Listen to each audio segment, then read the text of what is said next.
I'm Tom Foster. I'm editor-at-large of Inc., and really glad to be here with Peter McGuinness of Impossible Foods, CEO of Impossible Foods, which you joined, 2 years ago?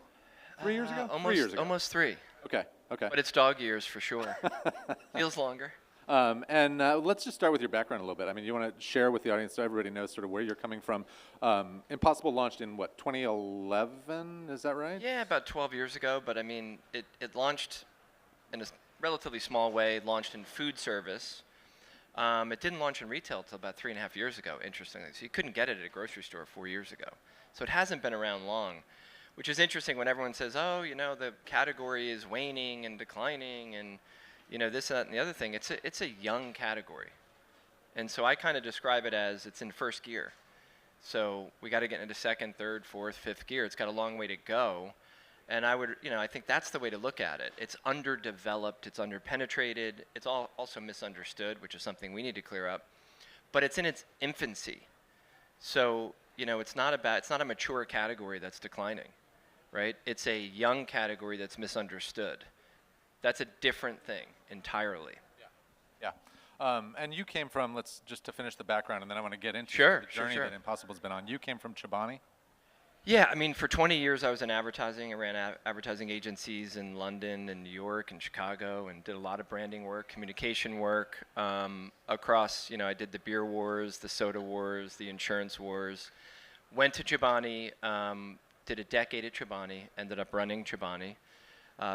Started, it was a few $100 million in revenue, and, ended, it was, over $2 billion, so it was a good run. And we innovated, and there's a lot of the same challenges of Greek yogurt 12 years ago. It had no household penetration. Real men didn't eat yogurt, right? I eat eggs and bacon. And it was feminine, and it was bi-coastal, it was elitist. It was very similar parallels. And then I've been at Impossible for 3 years as CEO, and like I said, it's felt a little longer, but it's been, of course, a beautiful ride, and the best is yet to come. So let's talk about, so you said 3.5 years ago, Impossible was first sort of available at retail, correct? Mm-hmm. And it was, I want to say, maybe a little bit more than that when around, 2000 maybe, 2021, when when Impossible and your closest competitor, Beyond Meat, started showing up in making partnerships with a bunch of fast food restaurants, all kinds of chains. Suddenly, there was this moment where they were everywhere. And Beyond went public in, I want to say 2019, 2020, something like that. So there's this huge moment, and these two companies that are, very close competitors are everywhere suddenly. Sure. Beyond goes public, and then the narrative changes. You guys get a lot of attention, and the meat industry starts pushing back. Correct. Can you just walk us through sort of that journey of that sort of Meteoric rise, and then the sort of what happened and where you're starting from now? Yeah, I mean, that saying, what goes up must come down. I came in the downturn, so I just had it wrong. It's been my life story. But no, I think it was the greatest thing since sliced bread. It was the second coming. It was a really cool thing. It was meat from plants. It was a new food system, really. In a food system that's tired, right? And it was going to be better for you, better for the planet. And it just came on so strong. And investors got behind it. Investors didn't care that the companies didn't make money. It was about forward-looking revenue, and you'll make it profitable later. And so all of a sudden, you had massive investment, massive excitement. When we launched at Mamafuku in New York City, David Chang, amazing chef. And there was a line a mile down the road to get in to have his dumplings that he used with our ground pork and our ground beef. It was ridiculous. And then Beyond Meat went public at $10 billion with a couple $100 million in revenue. People are like, wait a second, this is the most successful IPO of all time. And then Oatly went public at $10 billion with a few $100 million in revenue. And people are like, wow, what is going on here? You're getting multiples never seen before in any initial public offerings. And that's because there was so much momentum behind the space. So if you look back, it got overheated, I think, right? And so people are like, oh, the stock market's down 100, but it shouldn't be at 40,000 to begin with. So is that a correction or is it down? It's so overheated, right? So some of this is a correction. Some of it's self-inflicting wounds, right? So we kind of positioned it not perfectly, I think. We were against things. So this all came on. It was against the cattle industry. It was against the slaughter cartel. If you ate meat, you were a Neanderthal. We were insulting meat eaters. And the meat industry is $1.4 trillion and growing, right? So the other reason why Oatly and Beyond went public at such huge numbers is the addressable market is over $1 trillion, right? But the addressable market is only an addressable market if you appeal to meat eaters. So you should probably invite them to try your product, not insult them. And so we created a bifurcated nation. It became partisan. It became political. It became polarizing. And so we have to kind of rejigger the communication around being more inclusive, being for better food for more people, delivering an alternative that's nutritious and delicious and good for the planet, instead of being against the meat industry. And then people thought the animal agriculture business would go out of business in 2026, right? That was part of this whole IPO. I mean, so it's 1.4 trillion and growing.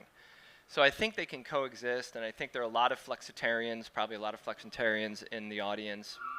Vegans are 1% of the population. Vegetarians are 5.5.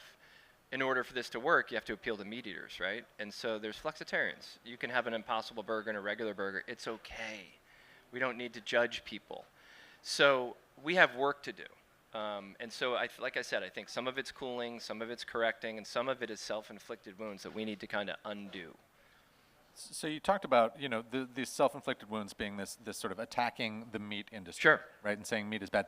Another big part of the argument for why Impossible why this was a revolutionary new kind of product that Impossible and Beyond represented was that this was, you know, for a long time we've had meat substitutes, right? We've had, like, you can go get your breakfast sausage, Morningstar or whatever. Sure. But this was different. This was not a meat substitute. This was meat made from plants. Like, you take the same inputs that go through a cow, and instead you put them through some machinery, and you get meat, right?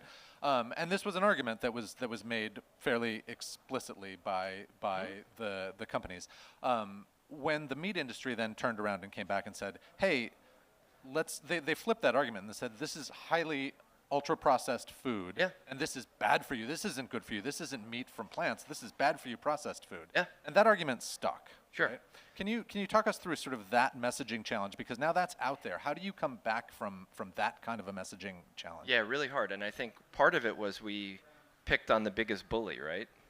You know, why would a $2 billion category upset and piss off a $1.4 trillion category that has tons of money and resources? And they responded with processed. And by the way, we didn't do ourselves any favor too, because when we also launched plant-based, we said these were tech companies, because we had the ability to create meat from plants using technology and have it mirror and mimic animal meat, which, by the way, is a very difficult thing to do. But in the end of the day, you don't need technology. So that technology word kind of got us in a tough spot too. Like, is it food or is it tech? What is it? Like, is it food tech? I mean, it got all crazy. And then that gave another opening for the meat industry to sit there and say, yeah, it is technology. It's processed. And they've said a lot of things about us, and that's fine. All is fair in love and war. But process is stuck, and we've done a terrible job. Now, in the end, process is this vague food term, right? And it's really hard to unpack. 70% of the grocery store is processed. 70%, but no one has a problem with it. But they have a problem with plant-based meat being processed. Is a hot dog processed? Oh, the most processed. And, you know, I eat Twinkies, but, you know, we're not a Twinkie. So the definition, I think, of processed, and it's a widely available and it's a widely, you know, agreeable hypothesis here, is that if you deliver nutrition in a high-density way, it's not processed food. So in the end of the day, we're doing 22 grams of protein, as much or more as animal, 19 amino acids, iron, fiber. There's no fiber in animal meat. 0 cholesterol, 50% less saturated fat. So is that processed? I mean, we're not talking about red dye 40 here, right? And we're not talking about artificial sweeteners. We have a lot of ingredients in our food in order for it to make it look like it's the sensory, the sizzle, the smell, the taste, the texture of animal meat. Now, those are good ingredients. I mean, we're growing soy in Decatur, Illinois, and it's being made in Chicago. right? It's a very simple process, actually. It's textured vegetable protein. But we have not done a good job of articulating our nutritional profile and how good it is for you. It's zero cholesterol meat.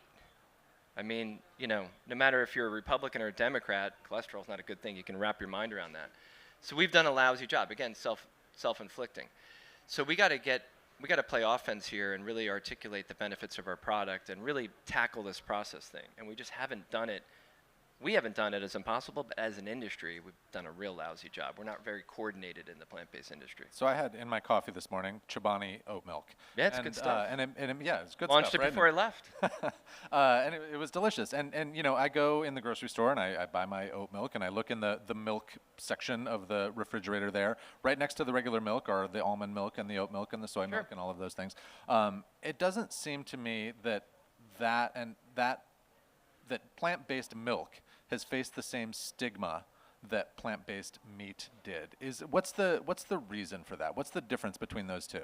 Yeah, I mean, I think when we launched, Meredith's in the audience, she was at Chobani. When we launched Chobani oat milk, we launched it as lactose-free milk. We didn't go anti-dairy because we were a dairy company. 99.99% of our business was dairy through the yogurt, so we just said lactose-free milk. Who likes lactose? So we didn't make it, I don't know. I don't. The lactose industry. Not exactly sure what it is, but I don't like it. But anyway, point is, we were not against something, right? We marketed it as the absence of something that no one wanted. But Oatly didn't come from the dairy industry. Oatly was like milk from humans and all that kind of stuff. They went down that road a little bit, but the bigger reason is... Milk from humans. Yeah. Did they really say that? Yeah. So by the way, hats off to them. They do some beautiful branding work, and I like the brand a lot, and the product's great. But oat milk, by the way, it's not center plate. I have a couple reasons, right? A burger's center plate. A chicken fillet's center plate, right? And so we're talking about actually replacing your main meal. Second thing is oat milk had a killer use case, and we need that for plant-based meat. It was called coffee. And they got it in, they did bar calls, just like when you launch booze, right? And they went to baristas all across America and said, this actually performs better than dairy milk in coffee. And the pH levels offset the acidity in coffee, and it makes this beautiful thing. And the bar call is called an oat cap. And it just took off like wild. And then it became permissible. So you went to 15,000 Starbucks and you had an oat cap or an oat latte. And it was like, it's pretty easy, tastes good. I didn't grow weird hair or anything like that. And then, well, if I had it then it also became credible and trusted because you're getting it from a food service provided partner that you go to all along. And it had no stigma. And then, okay, then I'll buy a half gallon at Kroger or H-E-B or wherever you go. And so they went food service, then retail. And it was very, very clever, right? But they had a killer use case. And it tastes great. And it was an ingredient. It was not center plate. So we have a larger thing to overcome. And plant-based milk today is larger than plant-based meat as a result of it. And almond milk's kind of funny. It's 98% water. You should be in the almond milk business. Good margins. And then soy milk's got baggage, the whole man boob thing and everything. So it's an interesting little category. But and then oat milk's the creamiest and has the most qualities of animal milk. So that's really kind of how I look at it. This is probably one of the greatest communication challenges of all time in business. What do you say about plant-based meat? How do you position it? What's the value proposition? One thing I'll say is there's all this wisdom out there. Like, Peter, there's no awareness at Impossible. It's 15% unaided awareness. 85% of the country hasn't heard of you. Go do tons of advertising. Spend $20, $30 million of advertising. Raise the awareness. Build it and they will come. Field of dreams. Everyone will flock to it. And so we spent all this money, raised awareness. And no one bought it. I'm being a little dramatic. A few people bought it, I hope, anyway. Still waiting for the analysis from Meredith, if it worked or not. But the point is, it's not just awareness, right? If you work for Coca-Cola and you advertise Coke in July, you'll sell some more Coca-Cola. People know what it is. It's just top of mind. You advertise ice cream in August, you'll sell some more ice cream. This is complicated. Why should I buy it? Why is it more money? Is it processed? Does it taste as good? Is it good for me? What exactly does it do to the planet? Not sure I really care, but just tell me anyway. So it's complicated, and so this is way more than just making people aware of it. So we're talking a lot about the messaging challenge around this. Yeah. It seems to me there are a couple other very fundamental challenges to sort of figure out what the future of this company and this category is. One of them is, so here's a product, a company that was based on a product that was not just a sort of a new kind of product, but almost like an entirely new category that you guys and Beyond created.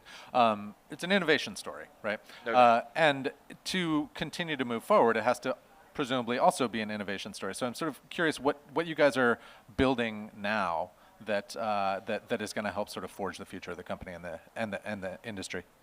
No, I mean, I think as a company, if you're not innovating, you're dying, and that's a little dramatic. If you're not innovating, you're moving backwards, right? So we're on Beef 5.0. We're not going iPhone 16 on this thing, but we're we're always trying to make it the texture better, the taste better, the flavor better, the sensory more like meat. And we're trying to bring cost out of the system. Is that just iterative, or is that is that just, does that just happen in the background, or is that something that you're saying? That's to the consumer, ongoing. like, So if you hey, look here's at, meat if 2.0. you look at innovation, you call it innovation, curation, renovation, right? So I would call that in the curation renovation space, where we're constantly trying to make our products better. That's just continuous improvement. It's kind of business 101. Because taste is so now that I dropped the technology nonsense, we're a food company. I know it's terribly boring to investors, but we're a food company. So we got to make great food that tastes great. If it doesn't taste great, consumers told us, I'm not changing my burger. I'm actually happy with my burger. You're asking me to change. Why? It better taste great, and it better be better for me. If I can wrap my mind around those two things, and both things are true, then we can talk about the planet. So we actually reversed the messaging hierarchy, didn't lead with climate. So our chicken products are preferred to the animal 70-30 in a blind taste test, which is crazy if you think about it, that we're able to make chicken that in a blind taste tastes better, but our beef does not. It's like close to 50-50, which is still unbelievable, right? So our beef needs to get better. And by the way, this is a call to arms for all plant-based meat companies out there, because a lot of companies don't make great tasting food. So people come into the category, they're like, that tasted terrible. I'm out, never get a second chance to make a first impression. Forget about it. So we got to make better food, and it's got to be with a great nutritional profile, because we are a food company, right? Let's keep the technology stuff in the background. That's not how you position it to consumers. So yeah, no, I think, and then we're coming out with new products. We just came out with steak tips yesterday. We've come out with indulgent beef. We've come out with hard, healthy beef. We've launched a hot dog, which was really hard to do. We're looking at bacon. We're looking at all sorts of stuff. So we will do other meat groups and other ways to enjoy our food. So that's true innovation. And then we're going to continue to renovate and curate our current food to make it better. And also, cost is a big issue, right, for all the entrepreneurs out there when you don't have scale. You're a few $100 million company, $400 million, $500 million. It's the hardest thing to do is scale a food company, right, because you're dealing with manufacturing. Massive investments are required. So without scale, how do you make a gross margin, and how do you have a profitable company? 99% of all plant-based meat companies are not profitable. They're not cash flow break even. Super, super hard. And so you have to try to take some cost out and increase your manufacturing or improve your manufacturing process to be a sustainable business. Doesn't matter if you're not, none of this matters if you're not a sustainable business, right? And it's really hard to raise money right now. So, we're constantly looking for ways to make the food better and deliver it in a less costly way. So let's talk about the financial piece for a second. So your closest competitor, Beyond Meat, when they IPO'd in 2019, stock price was $25 at IPO. Closed that day at 66, shot up to 234 in the few months after that. Today it trades at like $3, something like that. So it's been a difficult journey for those guys. You guys didn't IPO. You did, however, raise a couple $1 billion from the likes of Bill Gates, Google Ventures, some other places. Yeah. Right? So there's no lack of pressure when you've raised $2 billion, and the category has taken a beating. So what do you guys? What are the options for you at this point? Do you consider IPO? Do you consider private equity? Do you consider is there a strategic acquirer, or can you go it alone somehow? Like, what are the options? Well, thank God we're not public. No, I'm kidding. I wouldn't be here today. Or at least I Would you wouldn't be IPO, honest though? today. No, I mean, I think the goal is to go public. And I think there's lessons learned. I think you should go public when you're ready to go public. You shouldn't go ready when you think you're ready, but you're not sure you're ready. You shouldn't go ready when there's a fervor around it. You have to go public when the business is ready and you have gross margins and you're profitable and you have plans in place, people in place, resources in place, because you're going to be in the public markets and you're going to have to meet quarterly earnings. And I think that shocked everybody. And when you see these companies lose 98.5% of their value over the course of 3 or 4 years, it's shocking, right? And I think, and that casts a shadow on the category. So now all of a sudden plant-based meat's not a viable business. It's not true. And so look, I think we raised a lot of money. Where we are now, we can go it alone because we've done a lot of restructuring work so that we have a future and we have a cash runway. Cash is king, cash is oxygen, cash is hard to come by and increasingly hard to get because now investors, because of that, are very worried and they're very cynical, right, about food tech. So you got to assume you can't get cash. So if you assume you can't get cash, you have to conserve cash. But you can't starve the business either. So that's this delicate dance. So we have no debt, and we have enough cash for 2.5, 3 years to operate the business and still invest in the business, innovate and do marketing and advertising. But there's going to come a point where, in a couple of years, we'll be in an inflection point. Do you raise more money? Do you IPO? Do you sell to a strategic? We'll cross that bridge when we get to it. But, you know, and look, the last thing I'll say is entrepreneurs out there. You want to be fiercely independent, which is beautiful, right? The way to be fiercely independent is to be cash flow break even, and you can control your own destiny. But I could make a case to go public and keep it independent. I can make a case to just raise more money and keep going it private. And I can make a case to sell it to a strategic to use their infrastructure, which would get more plant-based meat in more places more quickly than going it alone. Now, that comes with a lot of things, right? You lose control. They may mess with your brand. They may kind of try to impact your food. There's a way to construct a deal that doesn't happen, but you can make that case. If I was sitting here saying, my number one goal is to increase the size of the plant-based category and get Impossible in more places more quickly, a strategic would be the way to go, because you can ride the infrastructure of these huge food companies that have spent billions of dollars over decades, and their distribution and their factories and their resources they're at a level that we will never achieve, right? So you can make that case, but you give up things like control of the brand, maybe control of the food, maybe your own control. Maybe you get fired in the process, I don't know. And get an earn out on the way out, so it's not terrible. But so these are things that, these are things that you have to weigh. And there's really no right or wrong answer. You have to look at it vis-a-vis your own business and who you are as a person. But you're going to need one of three things. You're going to need an IPO for money. You're going to need to raise money for money to run the business, or you're going to need to sell to a strategic. Going it alone in the food space specifically is very, very, very difficult, and it's lonely. It's a fascinating challenge, Yeah. and a fascinating product and company, and what a journey. I think we have a few minutes to does anybody in the audience have questions for Peter? Yeah. How are you? I just have a question. I didn't know you used to work for a dairy company. Were you vegan then, and are you vegan now? I'm not a vegan. I'm kind of the target audience, right? So I have cut back dramatically on meat consumption, but I'm a flexitarian, which I think is and again, if we were just to kind of target vegans, there'd be no climate impact. Yeah. The climate impact comes from displacing animal meat, right? To save trees, water, less GHG emissions.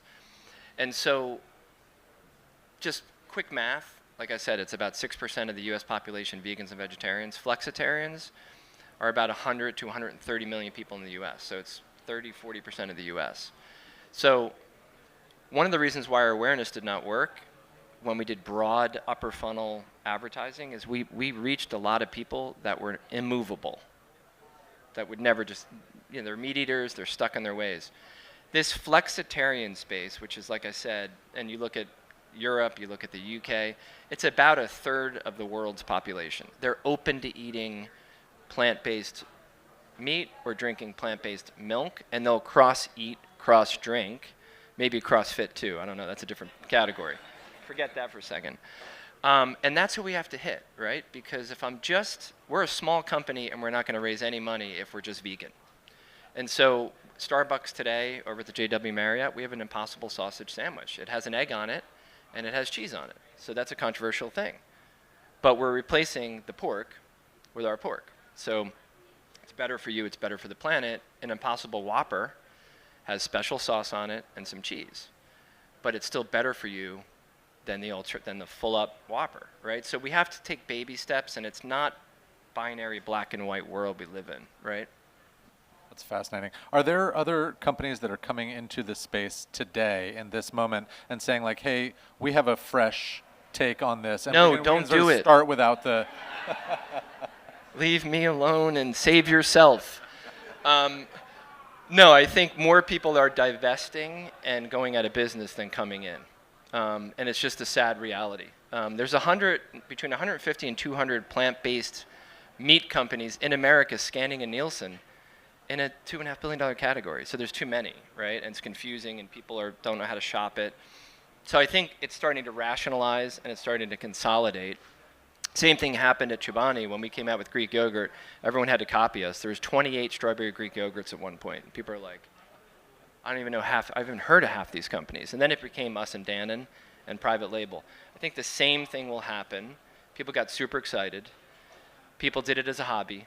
The meat industry did it as a hedge. And now we have too many brands, too small of a category. It's too confusing. Most of them are not good, and they're struggling. So, answer your question, sadly, more divesting than investing. Got it. I think we are actually at time right now, but I think there might have been at least one other question. So I don't know if you have a second. Yeah, I do. But I think we're at time for the actual talk. So let's. I'll take one more. It's fine. You want to take one more? Yeah, sure. All right, go ahead.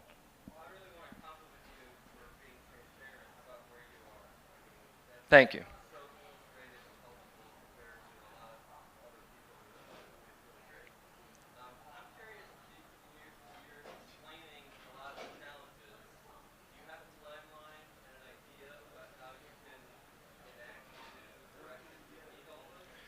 Yeah, I think it's 2 to 3 year horizon. I mean, more than that, we're going to have a problem, right? And in the end, I don't mean to be all negative. I'll just end on a positive. It's hard for me.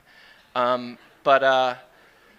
I think what keeps me up at night really is more the opportunity than the cynicism and the challenge, frankly. When you look at it, I said it's in its infancy. So we're talking low household penetration, right? The vast majority of America is yet to have plant-based meat. That's an opportunity. It's a challenge, but it's an opportunity.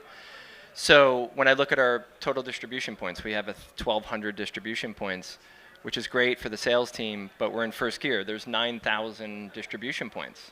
So we got to go get another 8,000. We're in 50,000 points of distribution in food service, right? Whether it be through Applebee's and Starbucks, which is great. We're number one in food service, but there's 1.4 million distribution points in food service. So that can be done. You just need to work on it, and it's hard work. It's the boring work, right? You need a sales force, you need a category management team, you got to do shopper marketing, you got to go fly to Walmart 17 times. It's a nightmare, but it can be done, right? And so when I look at our opportunity, it's what food companies do every day, right? So it's not insurmountable and it's not unachievable. We just need to focus on it and do the basics better and just, pound away, and it'll happen. Peter, thank you so much for your time. Thank you, everybody, for being here.